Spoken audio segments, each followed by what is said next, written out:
अस्सलाम वालेकुम स्टूडेंट्स। यहाँ पे हमारे पास 6 क्लास का चैप्टर नंबर 3 है और उसका टॉपिक पेज नंबर 21 पे हमारे पास arithmetic logic unit. Last lecture में मैंने थोड़ा सा आपको बताया था कि अरिथमेटिक लॉजिक यूनिट में हमारे पास होता क्या, उसमें कैलकुलेशंस होती हैं बेसिकली। अब यहाँ पे हम इसकी रीडिंग करके मज़ीद देख लेते हैं कि इसमें क्या क्या होगा। द अरिथमेटिक लॉजिक यूनिट यानी कि ALU इसको हम डिस्क्राइब करते हैं, is the part of the micro processor. ये हमारे पास माइक्रो प्रोसेसर का एक पार्ट होता है। लास्ट में हमने 2 पार्ट पढ़े थे इसके, एक हमारे पास था अरिथमेटिक लॉजिक यूनिट और दूसरा था कंट्रोल यूनिट। अब फर्स्ट वाला हम रीड आउट कर रहे हैं। It is a place where the actual execution of instructions takes place during the processing operation. यानी कि जब हम प्रोसेस कर रहे होते हैं तो जो भी हम इंस्ट्रक्शंस उसको देखते हैं वो यहाँ पे हमारे पास माइक्रो प्रोसेसर में अरिथमेटिक लॉजिक यूनिट में बेसिकली होती हैं। All arithmetic calculations and comparisons also take place inside the ALU। अब तमाम जो मैथ की जो कैलकुलेशंस होती हैं like plus minus multiplication division और जो भी कंपैरिजंस की कैलकुलेशंस होती हैं वो सारी ALU के अंदर होंगी। फर्स्ट ऑफ ऑल सबसे पहले the data and instruction stored in the primary storage. जो भी डाटा और इंस्ट्रक्शंस जो हैं वो प्राइमरी स्टोरेज में जो कि स्टोर होती हैं और ट्रांसफ़र फॉर प्रोसेसिंग उनको मुंतकिल कर दिया जाता है प्रोसेसिंग करने के लिए as and when needed to the ALU। और जब भी उसकी ALU में यानी कि अरिथमेटिक लॉजिक यूनिट में ज़रूरत होती है तब हम उसको ट्रांसफ़र कर लेते हैं। No processing is done in the primary storage. कोई भी जो प्रोसेसिंग है वो प्राइमरी स्टोरेज में नहीं होती। Intermediate results generated by the ALU।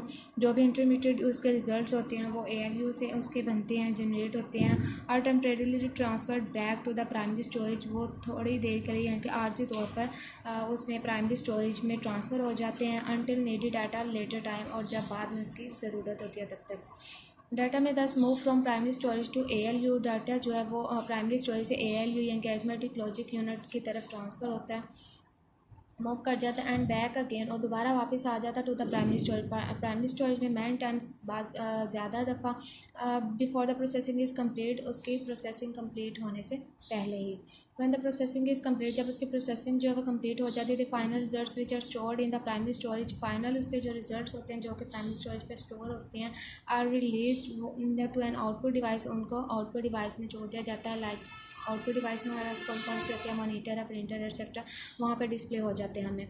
All the arithmetic and logic operations which are done by the ALU are as under. जो भी ALU यानी कि अरिथमेटिक लॉजिक यूनिट में ऑपरेशंस होंगे वो अरिथमेटिक और लॉजिकल ऑपरेशंस होंगे और वो सारे ALU के अंदर ही होंगे। अब अरिथमेटिक ऑपरेशंस कौन से और लॉजिक ऑपरेशंस कौन से वो हम देख लेते हैं।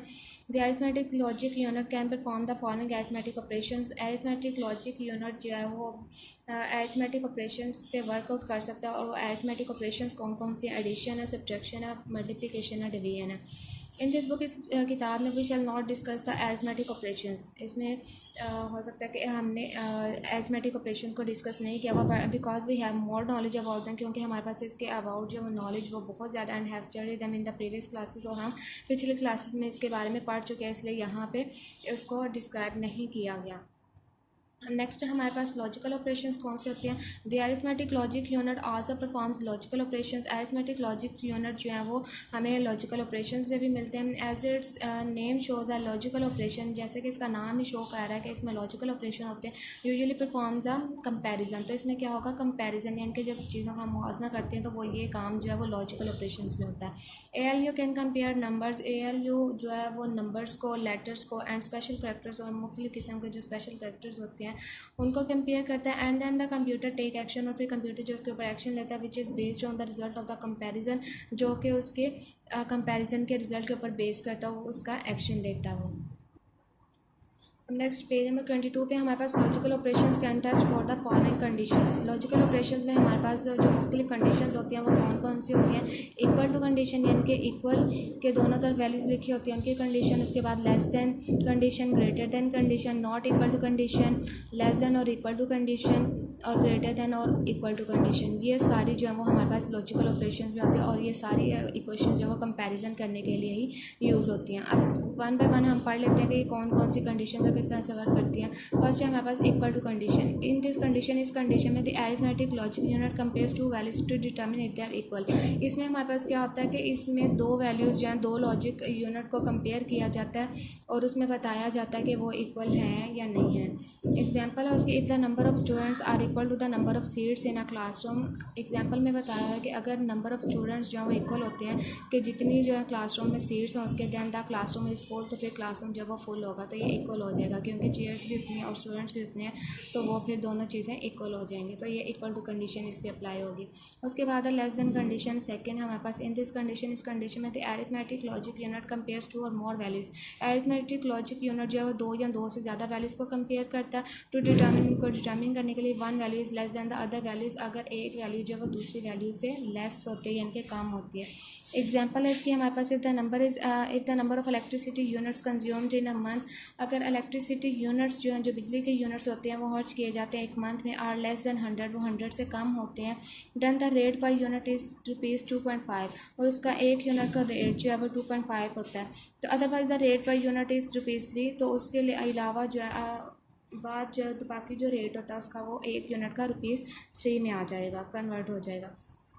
तो ये हमारे पास लेस देन कंडीशन की एग्जांपल दी। उसके बाद हमारे पास ग्रेटर देन कंडीशन।